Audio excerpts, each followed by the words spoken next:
Hello and welcome to Two Girls in a Pod. I am Sharon. I am Christy, and we have a guest with us today, Dana Lambert. We would like to welcome you. She's the CEO of Global Ed Solutions. Thank you so much.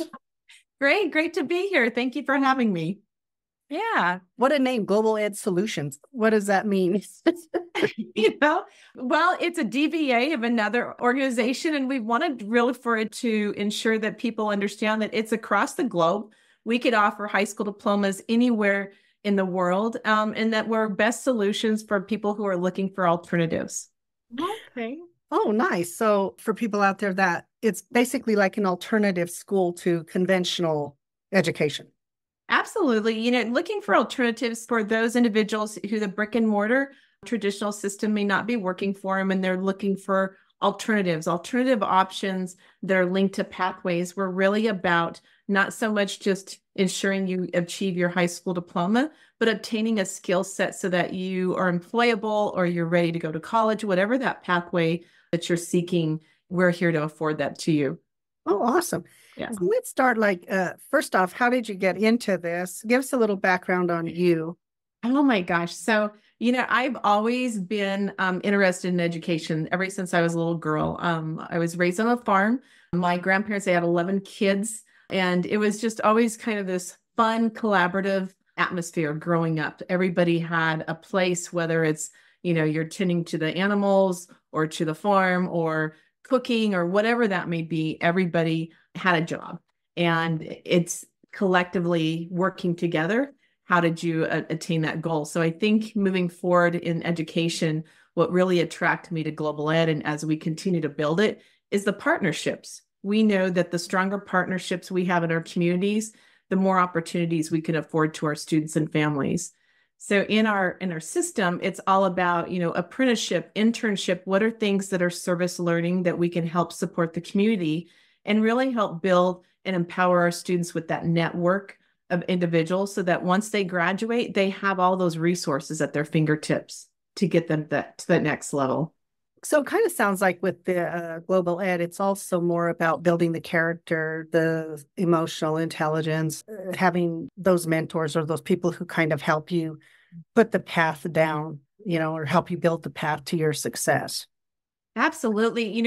All of our students, when they first enroll with us, they enroll in a class called My Life. And My Life really does just what you said, is just to ensure what are those skill sets needed? How do you balance your checkbook? How do you change a tire? How do you put together your resume? What are some career interests based upon your strengths? So they go through this whole process just to ensure that they have those soft skills, so to speak, to ensure that they know what that next step is for them in their journey with their schedule, their classes, things such as that. How did this get started? I mean, what? Oh, gosh. Kind of inspired this, I guess. I think a lot of this came from our founder had a vision just to ensure as students are moving forward in their educational realm, that what support systems do they need to have in place to be successful? So many of our students maybe lack or just are not afforded the opportunity of a mentor to guide them through those next steps. So within our program, 100% of our students have a life coach or a mentor just to help support their academics, help support, any of their personal skills that they may need assistance with. They do a lot of goal setting with SMART goals. So just to ensure that no matter where you're at in your journey, that you have advocate, a mentor to support you through that and guide you. Well, I think sometimes too, when we look at sometimes the kiddos who conventional school doesn't work for them, sometimes we find basic needs are not even being met. So, when we ask these kids to go in and perform, at these high levels of academic, they just can't, because other basic needs are not being met. And sometimes it's even that emotional piece of it. They can have those other, the basic needs met, but they don't have those people who are really encouraging them and not pushing in a negative way, but really helping to inspire them to be the best version of who they are. Oh, absolutely. We come across situations to where maybe some of our students have a job of their own. They're supporting their family. They might have children of their own. There might be something going on within their home that's just making it difficult for them to concentrate on academics. So that's where the life coach really comes in, that mentor, to just ensure that those, like you mentioned, the basic needs are being met, and then aligning that to next steps with their academics. So that's real critical. That's our secret sauce that really makes our organization hum and, just ensure our student success is that life coach. They're the heart of our organization to ensure that students' needs are being met. Because as you mentioned, how can you concentrate on math, English, whatever that may be, if you have situations going on at home? Those are priority for our students. And so let's make sure that we can help address them and provide support for them. I think it's kind of interesting that growing up the way that on a farm, same here. Good. Except I have 5 brothers and 5 sisters, so we had it all right there. Yeah. But there is something about that. There is something, and I think we talk about that is, worth ethic comes from there, but also the shared responsibilities. And if you can't, you can go ask somebody. Yeah. And to be able to transfer this into these other real world and real life situations, and to be able to pay that forward to these kids, to help them see that those connections that we make are so relevant and important to us. But a lot of times they're not making those connections. They're kind of doing, there's more of a distance thing with it. And so how do you bridge that distance? Because a lot of younger ones, a lot of relationships are this way, via electronic or something. I think even more so now, post the pandemic, I think that really led to a lot of students feeling isolated, feeling alone, especially as they were confined to their homes and not having a lot of those opportunities to network and outreach with people. So I think that's, you really touched on an important part, is how do you bring them in? How do you have them feel connected and cared for and part of a bigger process? A lot of our students, they want to be part of that big picture. What's out there? What's going on, not only within my hometown, what's going on across the country, what's going on across the globe. So they're very connected thanks to social media in that way. So how do we find purpose and meaning within the pathways that they're aligning to? So I think that's a great point, is where our students are at now post-pandemic, and how do we make sure that their social emotional needs are being met because of some of those situations we know they've encountered. And I go back again, it's the pathways that we've created, the mentorship that helps bring students together, those programs that bring people together, and it's just partnerships. One of our ed zones that we have in Pueblo, we've partnered with Workforce Center, we've partnered with a mental health facility, United Way to provide financial security, a broadband initiative. So it's really bringing that community piece together so that when the student walks through the door, it's not just about academics, it's about community. And I'm real proud of what we've been able to create in that stance, for sure, because you see students flourish, you see them working together, and we have near zero behavioral problems. They're there because they want to be there, and they're networking and working with people because that's what they want. And so we really created this beautiful community and partnership through the organization. How long has this organization been around? And so I've been with it since 2016.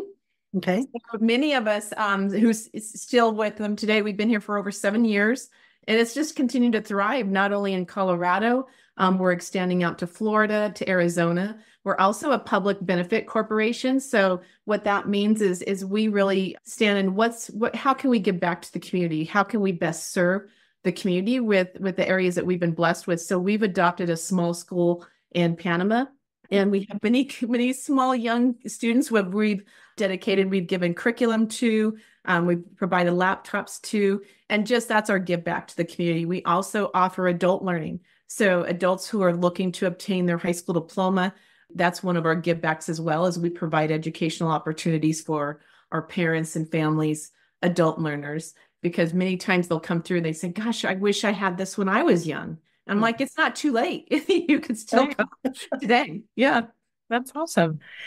You said your guys are kind of branching out and stuff. What does that vision look like? I mean, what is it that Global Ed Solutions, how do they want to be seen in 5 or 10 years? Yeah. And do they want to be seen?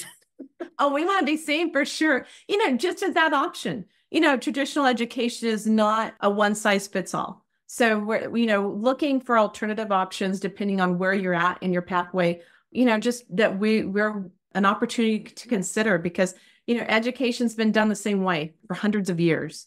And it's time to change and shift that. And that's what we're here is really to provide an alternative option to those who are seeking it. At one point, it was really those who, maybe, as I mentioned before, they might have a troubled background. They might be, encountering something that they're struggling with.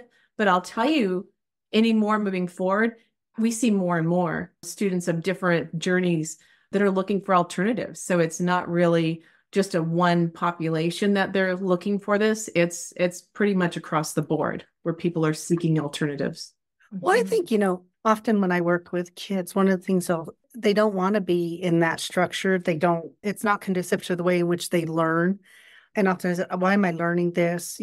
How is this going to help me in my future? Why do I need calculus? Because I wanted to go do this, whatever that is. I often feel like it's so generalized. So it's really cool because this sounds like a really customized kind of way of learning. That's really cool.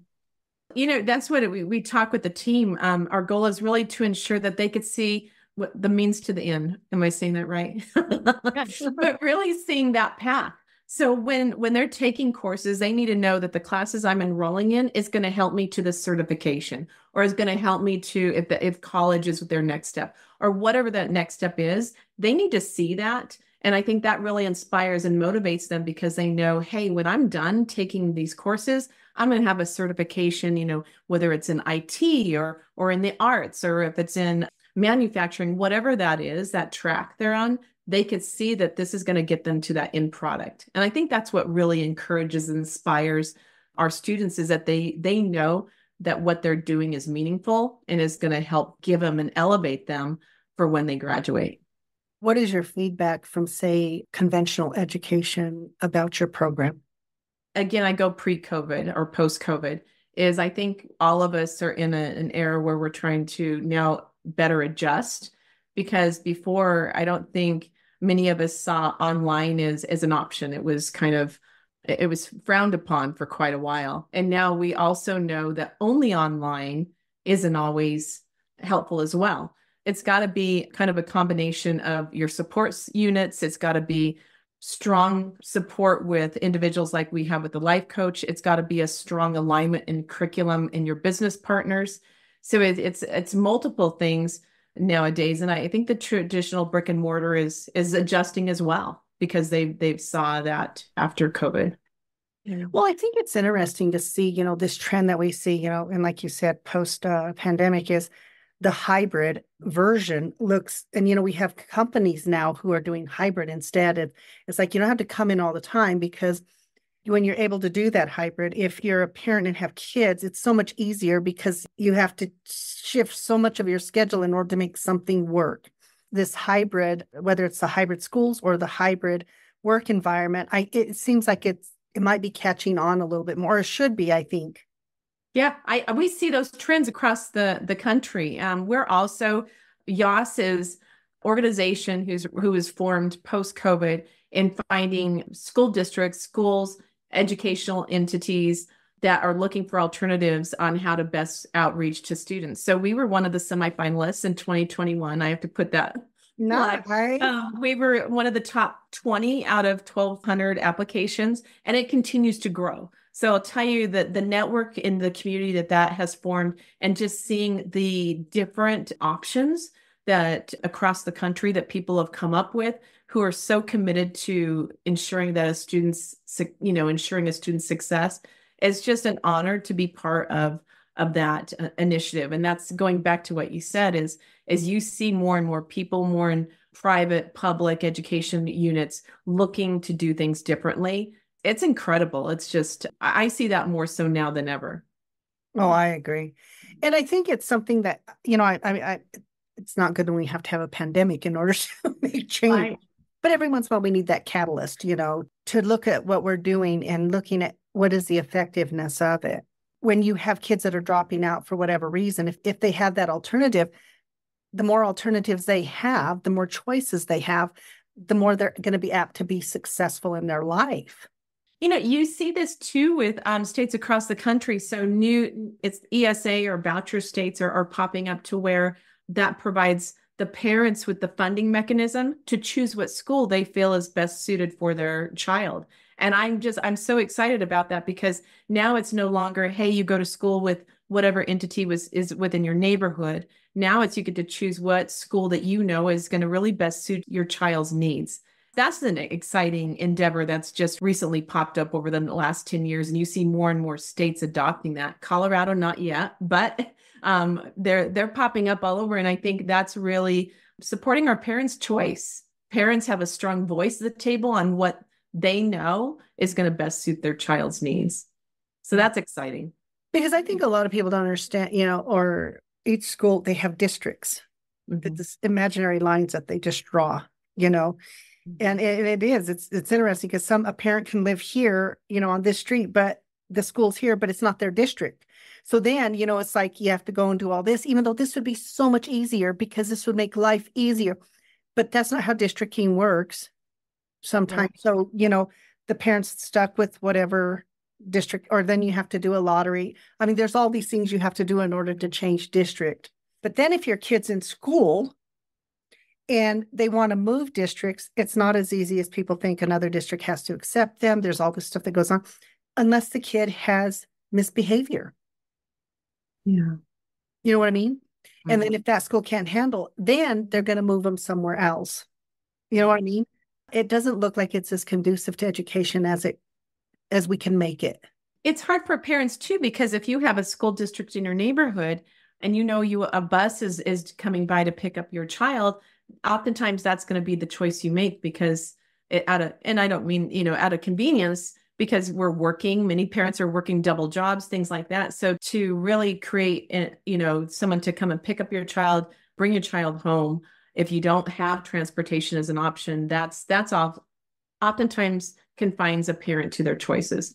Colorado is a school choice state, so parents can opt to where they want to send their student, but oftentimes as working families, right, it makes it difficult, which is beautiful with global ed is really whether you come to one of our drop-in centers or you choose to conduct your schooling online, you have that option. So you still have all the options of our pathways, our certifications, our life coaches, our teachers online, our tutoring online. So you still have all that support system if transportation is an issue. So that's what I've always prided ourselves is no matter where you're at, whether you're urban, rural, wherever you're at, you're going to get the same opportunities as anyone. And that's what's really important for us. So it sounds like the coursework is sort of a hybrid type of thing, so they can do in class or online.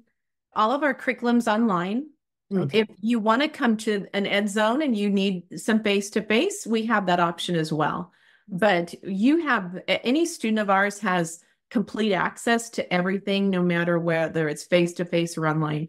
You can get live tutoring sessions. You can go office hours with your teacher. You can meet with your life coach. So we have multiple layers of support just to ensure every student is successful.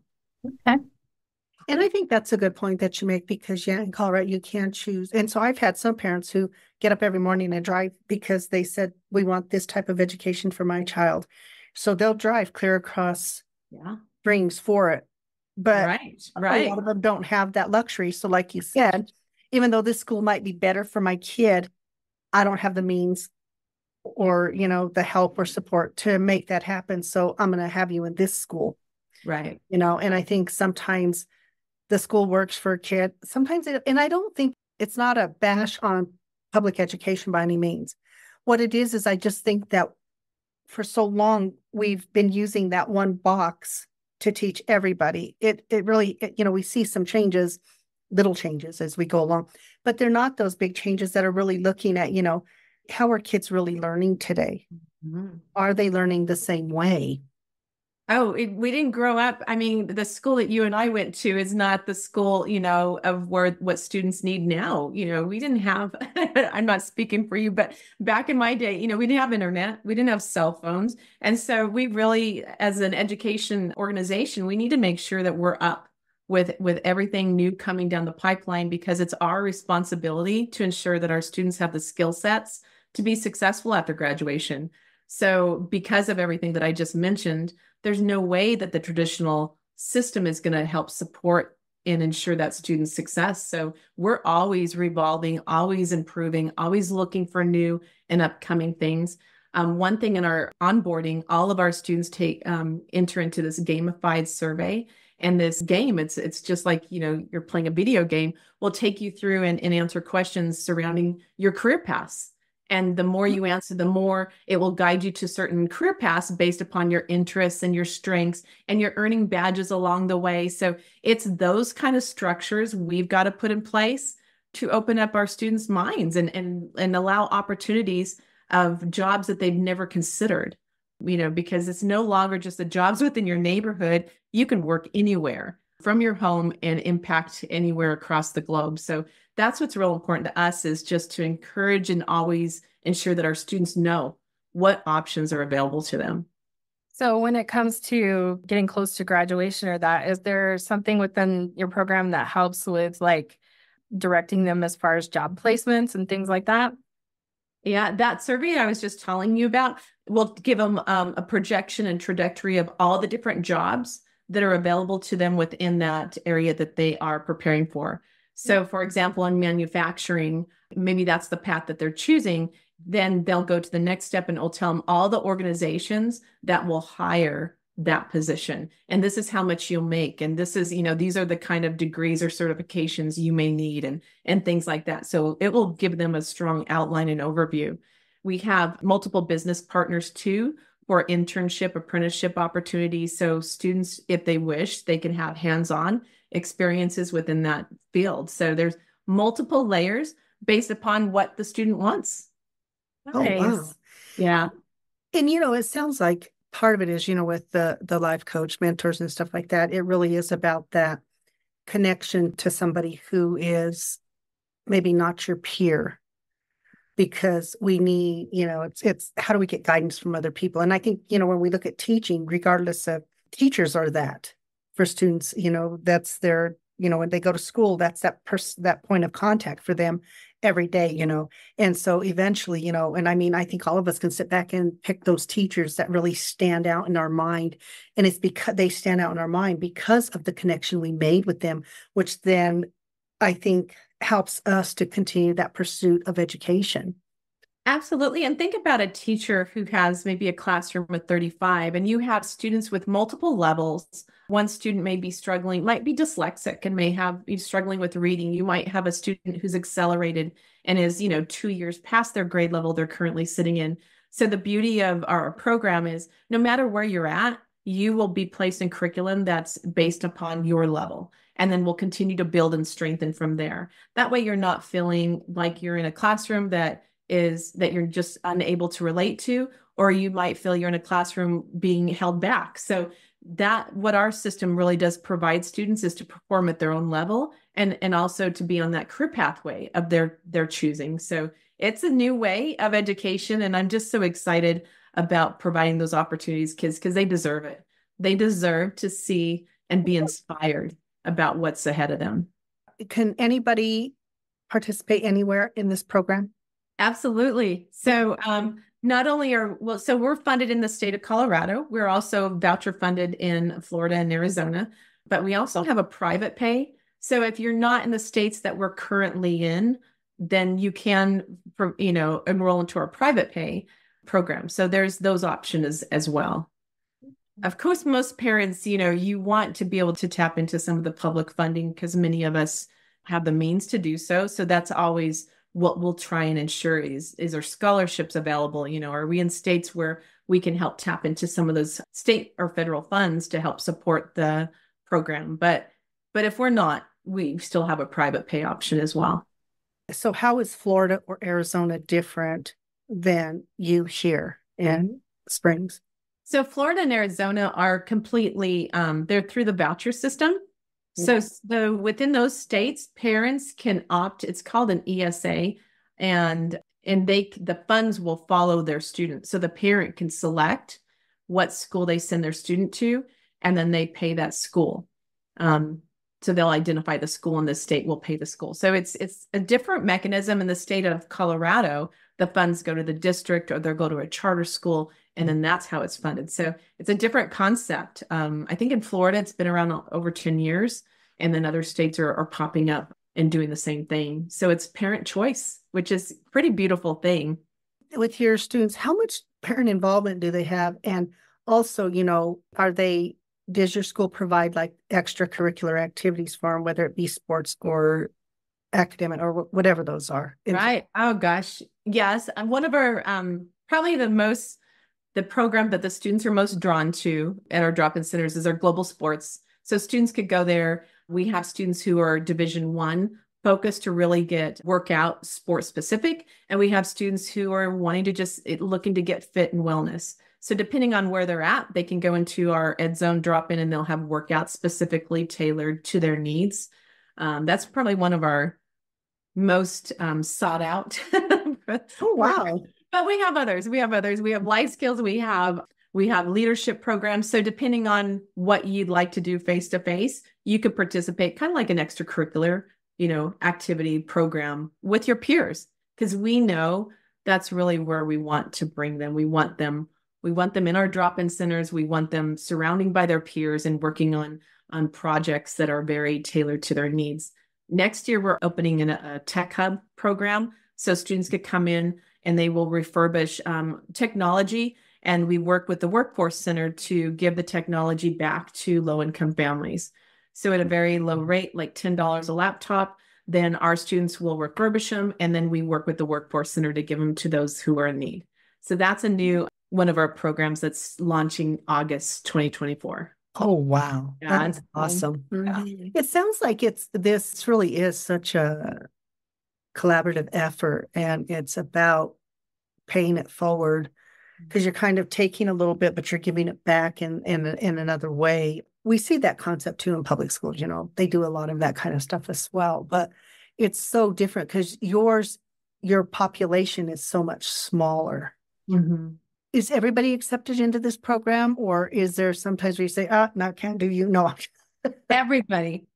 No, everybody is accepted. Anybody who comes in and can enroll. There's certain time periods that make it a little more difficult.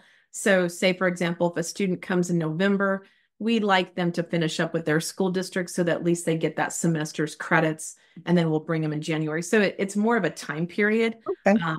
A reason why we may or may not enroll, but everybody's welcome.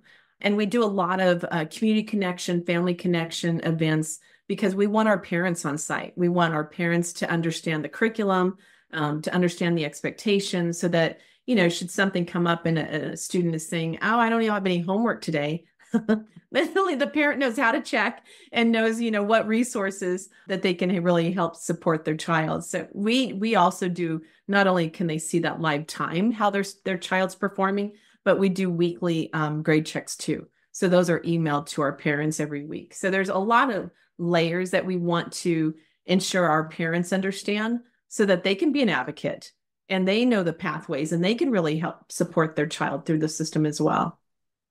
I would think it would be a pretty rewarding thing for teachers working in this kind of environment, because they're getting to work with students on things that they actually want to learn about. Do you get feedback about that?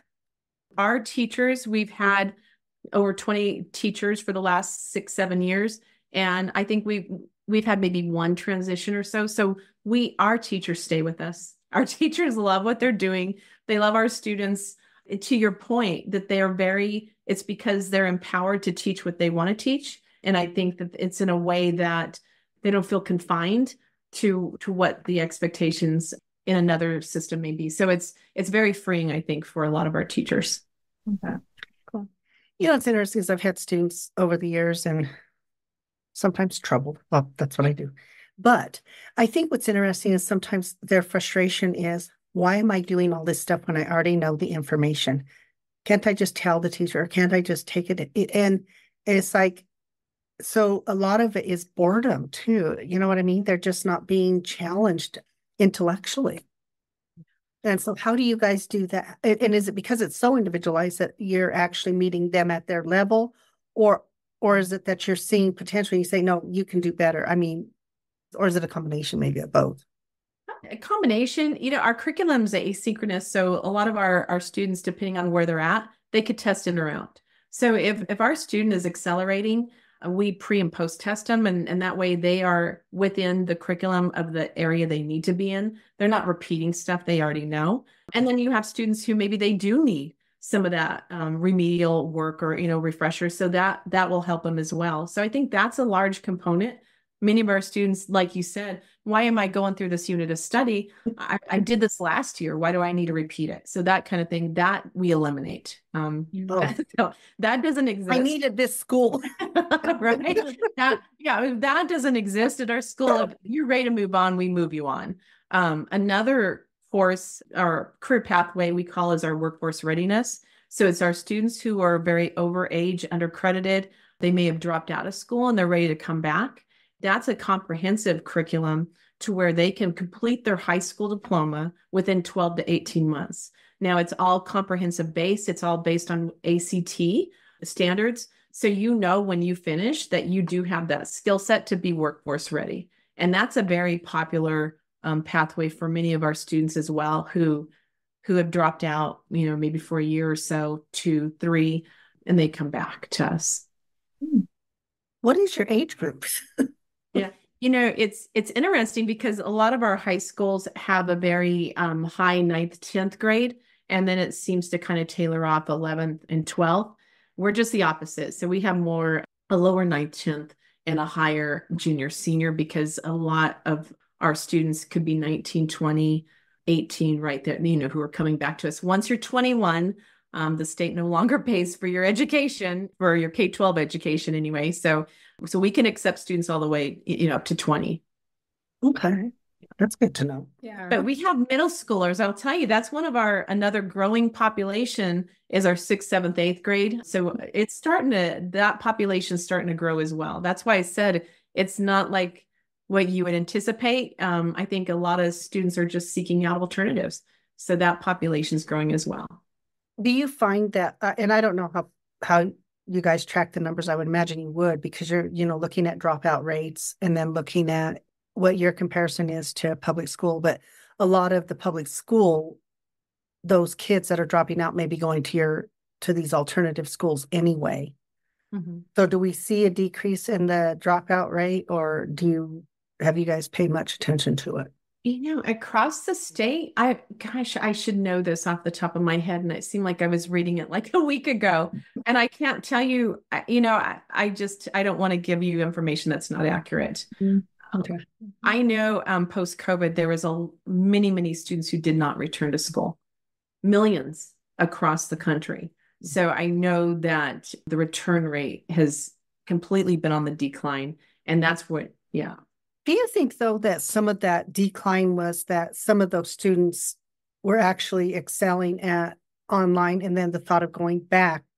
Because I've had that too, where they're like, I don't want to go back into the classroom. I really got to where I liked doing this online. I don't feel like I need that. But they were told you got to come back to school. And I had someone say, I don't want to do that. Why can't I just stay here and do what I'm doing?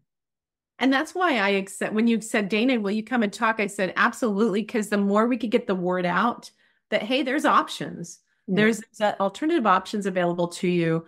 Please look us up. Please, contact us, because we don't want to see that happen to anybody that feels stuck. I don't have options and I'm stuck. And so you do have options, and please contact us, because we have a plethora of activities from middle school all the way through adulthood, depending on where you're at in your life. We want to be there to help you. Mm-hmm. And I feel like what we have seen is an increase in mental health issues among our youth, which I think, when you have a mental health issue, it's going to greatly impact all areas of your life, and education being one of those areas. And a lot of them, whether it was anxiety provoking for them to go back into classrooms. And I'm always there. I'd rather have an alternative than just not going back because the anxiety is higher, whatever that is. To have those alternatives, I think, is really important for those kids who are struggling. Absolutely. That's something that, I mentioned earlier at one of our Pueblo locations, is to have our mental health partner there on site. But not only, is on-site an option, it's also there's virtual options that, students who don't come into our drop-in centers and do need that extra support. I think that's critical. And that's why that's why we selected to have a mental health provider on site, because we see that. And COVID created a lot of anxiety, isolation, depression. So we want to be sure that we can equip our students with the skill sets to be successful, because if you're depressed, you're not going to want to get into your classroom and work on your curriculum. So what can we do to help support you with some tools to get past that, to feel healthier, and then, and see, hey, there's more out there than what I'm feeling and experiencing right now. I think when I worked in the San Luis Valley, we started community mental health down there, mental health clinician in all of the schools. Yeah. Which was amazing. And it was interesting because the school I was in predominantly, I had my office there. So if anything happened, these kids had this access was so much more convenient for them. Mm-hmm. They couldn't do it after school, pulling, you could then see what classes. It just made it so much, that relationship building and being able to have access, I think, was such a huge thing. It's such a positive thing as well. Absolutely. When our students are onboarded, we provide them an overview of all the resources that are afforded to them. And interesting enough, we do this also with our staff, because, we talk a lot about the students and what they endured through this time, but, adults, had struggles of their own. So we make sure that we work with our staff should they have any struggles, and also how do they work with parents who might be experiencing some struggles. So we try to do it very holistically. For the reason that you said, is we see this across the board as a need. And so we do what we can to ensure that we're addressing that in order to move successful collaboratively and give everybody the tool sets they need. What is your hope for this organization? What do you envision it as in the next 5 years? I envision education looking differently. I envision education working collaboratively with our community, working collaboratively with our business partners, and working globally. What is our purpose, and how do we best serve our communities and our country and across the globe? So equipping our students with those skill sets to be universal in that sense is, I feel, critical. I feel this growing not only in our own community, but across the country and across the globe, because I believe people are looking for alternative options. They want to be meaningful. They want to be innovative. They want to be purposeful. And I think we have the tools, the structures in place to do so, not only for our students, but for our families and our communities. So very proud of what we built. And I continue to see this networking, hence the net, across all areas that we outreach to. Awesome. Why Panama? Just out of curiosity. So they reached out to us, and just said, hey, we have this need. When we first started, we had 10 kids. It was just small. We're like, you know what? We want to give back. They reached out to us, right? All they can do is tell you no. So ask. And they asked, and we said yes. And so we said, it's a small area. It's a very impoverished area. Let's help them. And so we sent computers, we paid for curriculum, we paid for teachers online, and it's grown. Now we have 50 students in the last 3 years. So the small community is growing. And I mean, what an honor to have such a positive impact to an area who just didn't have those resources. Right. And we want to continue to do things like that, because that inspires us to continue to do better in the areas that we work in. Well, and I think anytime any group, country, state, or anybody would come to somebody and say, we really want this, because, they're saying we want to invest in our youth. We want to invest in these kids. Mm-hmm. It's important. And it sounds like a really great program and a perfect option for people that, want to see how their education applies to the real world. I think that's really a benefit. Well, and it helped us because we always were like, gosh, will this work anywhere? We do this, but it's always been within our communities. We could go visit them. We could drive I could drive to Grand Junction, I could see it. But this was a good pilot for us. Like, will this really work anywhere, anytime? And yeah, it does. It does. And we've been successful in it. So you talked about Pueblo that's your home base. Yeah. Okay. Yeah. What towns are you in or cities, or what is it for Colorado? So our biggest population's in Pueblo, but we have students in Springs, Greeley, San Luis Valley, Grand Junction, Canyon City. Did I say Colorado Springs, Denver? There's locations all across Colorado, north, south, east, west. Yeah. Okay. Now, on these places, do they also have drop-in centers, or is that just Pueblo? We have drop-in centers in those locations as well. Okay. So as soon as a location grows to 75 students, that's when we get a facility. And our main purpose with our facilities is we want to network with somebody. So creating our own community resource center, because it doesn't make sense for us to do this alone. We want to bring partners and work collaboratively with our partners in those areas. Oh, nice. So if we were to go into one of those centers, what does it look like? I mean, are they large? Are they small? Are they? It kind of depends. We like to have it nice and kind of a Starbucks feel. So we like couches. We have food, beverages for the students. They could come in, they could sit on a couch, they can sit on a collaborative table. There's weights, there's wrestling mounts, there's a batting cage. Our leadership will have a collaborative table. The IT room will have, a storage of units of things that they could tap into to rebuild things. So it's very interactive depending on what you want to do when you're there. It does not look like school. It's got a Starbucks feel. Yeah. And we want people. I said, when you walk into an area, you should feel inspired, right? You should feel inspired, like, hey, this is where I belong. I could really, let my guard down. I know people are going to love and care for me here. And I could play. I could work online. And so that's really the environment that you enter into. Nice. Well, see, I already had a visual. What was your visual?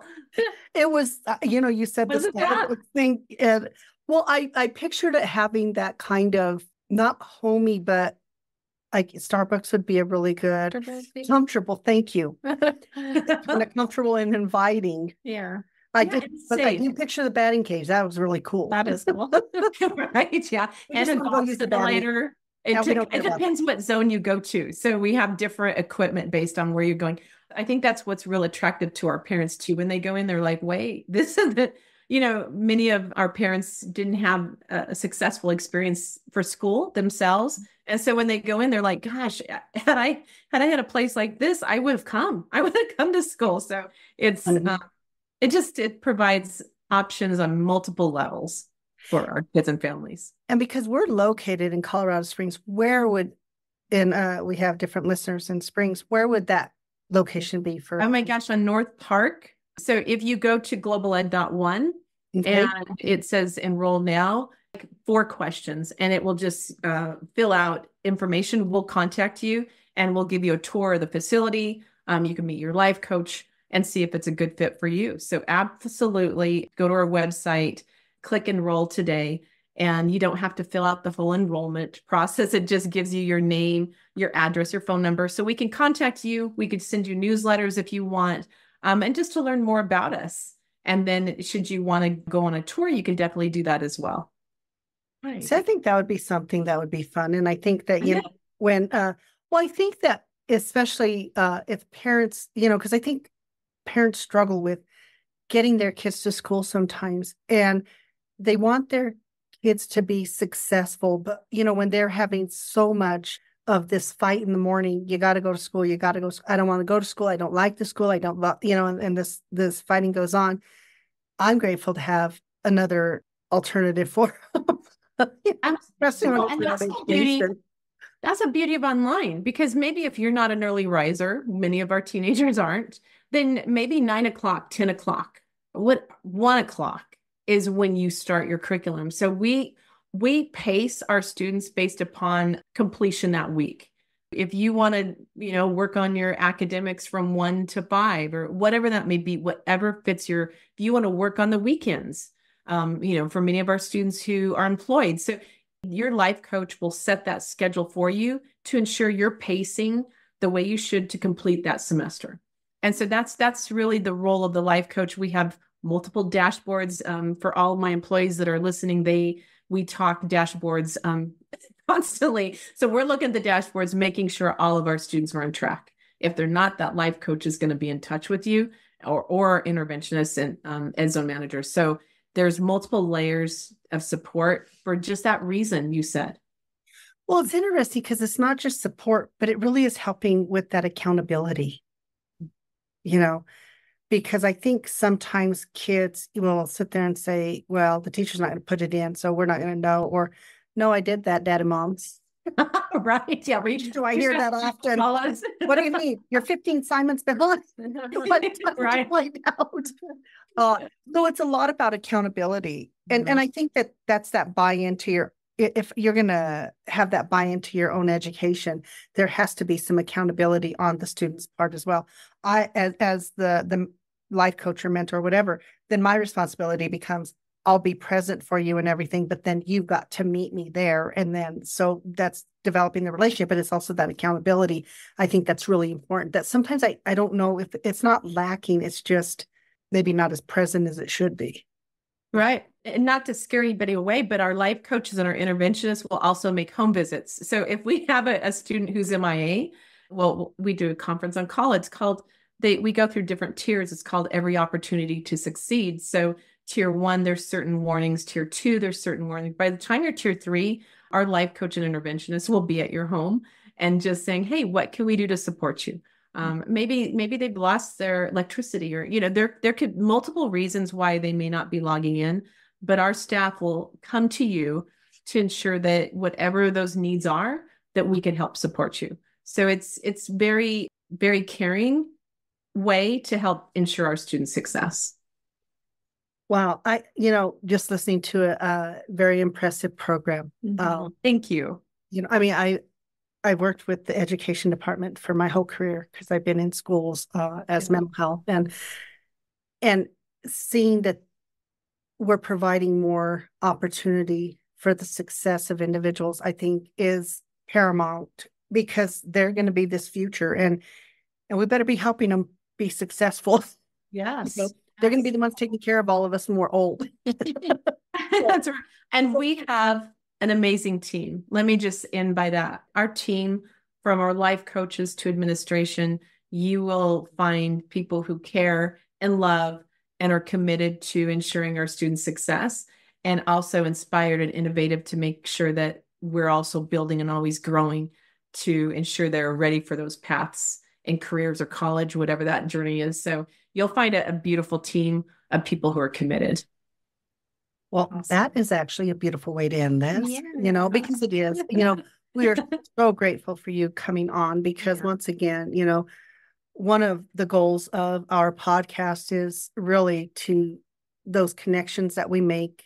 And for each individual, each individual has their personal story, their journey, and being able to let people know that journey doesn't end. There are always alternatives, and we all take different paths, and it's okay. Make it your journey, take ownership of it, and be as successful as you possibly can. That's been our focus of this podcast, to really encourage that, in all individuals. And we don't care what your path is.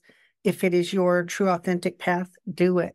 We encourage it. We support it, and this fits right along with that philosophy that we have anyway. Yeah, we love that this program can help them find that authentic piece of themselves. Because I think we get lost in there. There's just so much going on. There is. And thank you both for all the amazing work that you do and just opening up this line of communication. I appreciate you. Yeah. Well, thank you so much. And you can always find us on girlsinapod.com. Or you can also go to Adventures of Two Girls in a Pod, Life's Journey. We are also on Facebook and Instagram. And your podcast. And, subscribe, like, all those others, follow. I don't know, just whatever one does, to add that support to us. We greatly appreciate it. And we look forward to being back next week. And as always, have a great week. And thank you so much for listening. Thank you. Thank you.